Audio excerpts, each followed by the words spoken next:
Chinese AI startup DeepSeek has wiped $8 trillion off of the value of US tech companies. But why? The company has made without China and the US. In the United States, we're rushing to develop commercial products for AI. When OpenAI first produced GPT-4 in the lab, China were nowhere near that. Can you imagine being disconnected from the most intelligent AI in the world? That's exactly what happened to China recently. Artificial intelligence is no longer just a tool, it's a battlefield. Anthropic, the US company behind Claude AI, blocked access to any organization majority owned by Chinese investors. This move is about power, security, and the future of global AI dominance. Today, we're going to dive in. Are you ready? Chapter 1. The Shock Announcement.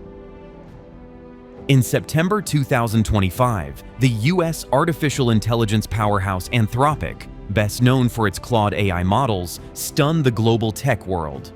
The company announced a sweeping policy change. It would no longer provide its AI services to any company more than 50% owned by Chinese entities, regardless of location. This was not just another regulatory adjustment or temporary restriction. It was a firm declaration that ownership, not geography, would now decide access. For the first time, a leading American AI company openly drew a hard line against Chinese influence, turning what was once a business relationship into a matter of national security.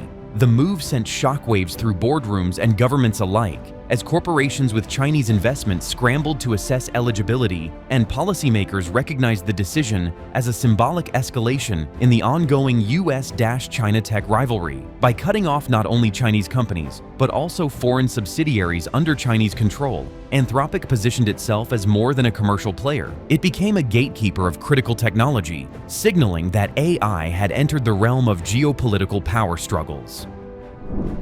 Chapter 2. Why now? The timing of Anthropic's decision was no accident. Over the past few years, concerns have grown in Washington and Silicon Valley about the misuse of artificial intelligence in areas such as cyber warfare, military strategy, and surveillance. Unlike ordinary software, advanced AI has the potential to reshape economies, societies, and even the balance of global power. By restricting access to Claude, Anthropic is aligning itself with the broader US strategy to curb China's ability to acquire and weaponize cutting-edge technology. The company essentially signaled that protecting national security interests outweighed the risks of commercial fallout, showing that AI is no longer just a tool for innovation, but a strategic asset whose control could define future global leadership, influence international alliances, and determine which nations dominate the digital age. Chapter 3. Closing the loopholes. Until now, many Chinese-owned firms have found creative ways to sidestep AI restrictions. By setting up subsidiaries in countries such as Singapore, the UK, or the US, they could still gain access to powerful Western AI platforms. Anthropic's updated terms of service were designed specifically to close this loophole. From now on, any company majority owned by Chinese investors, no matter where it operates, would be locked out of Claude's ecosystem.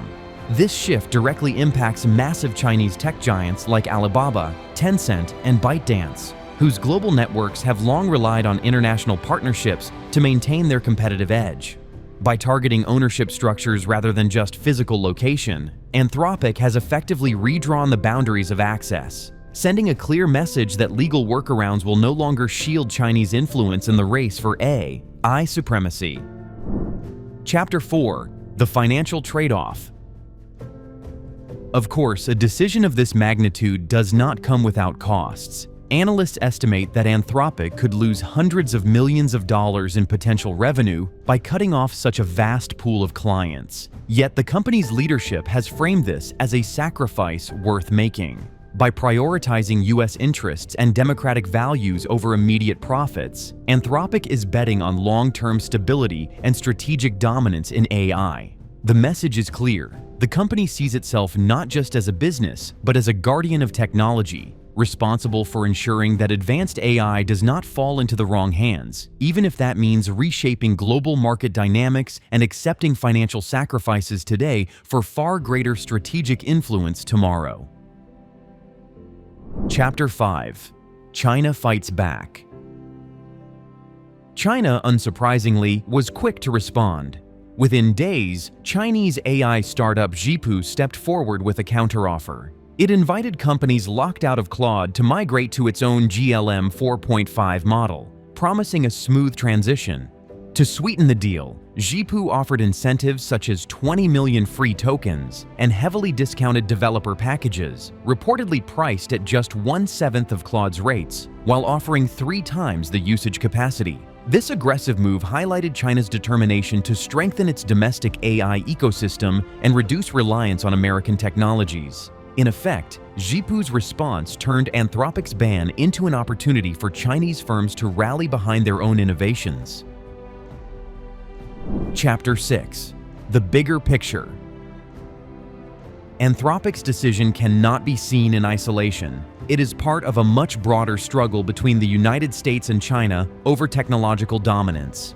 In recent years, the US has introduced a series of export controls aimed at limiting China's access to advanced semiconductors, supercomputers, and critical research partnerships. By adding AI models to this list of restricted technologies, the stakes of the so-called Tech Cold War have risen sharply. AI is no longer a neutral tool for productivity or creativity. It has become a strategic asset, comparable to nuclear technology or advanced weaponry in terms of its geopolitical importance. Chapter 7. The Ripple Effects. The ripple effects of Anthropic's move are already being felt worldwide.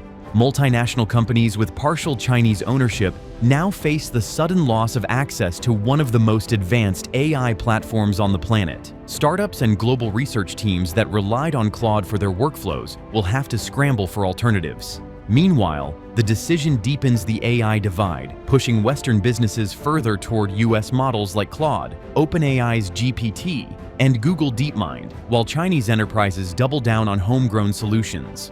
This accelerating separation of ecosystems signals the dawn of AI decoupling, mirroring the supply chain splits witnessed during the US-China trade war. Chapter 8. What comes next? Looking ahead, the implications are vast. Will other American firms like OpenAI, Microsoft, or Google follow Anthropic's lead, cutting off Chinese-linked companies entirely? Can Chinese companies like Zhipu, Baidu, or Tencent truly match the capabilities of US models in the short term, or will they remain a generation behind? More importantly, are we now witnessing the rise of an AI Iron Curtain, dividing the digital world into 2 separate spheres of influence? One dominated by the United States and its allies, the other driven by China and its domestic champions. Whatever the outcome, one fact is certain. Anthropic's bold decision has transformed artificial intelligence from a business innovation into a geopolitical battlefield, and the world will not be the same again. Anthropic's ban marks the start of an AI Iron Curtain. On one side, the US tightens control over advanced AI.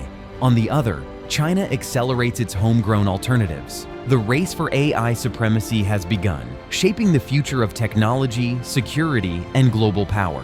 If you enjoyed this, like, subscribe, and hit the bell for the latest tech updates.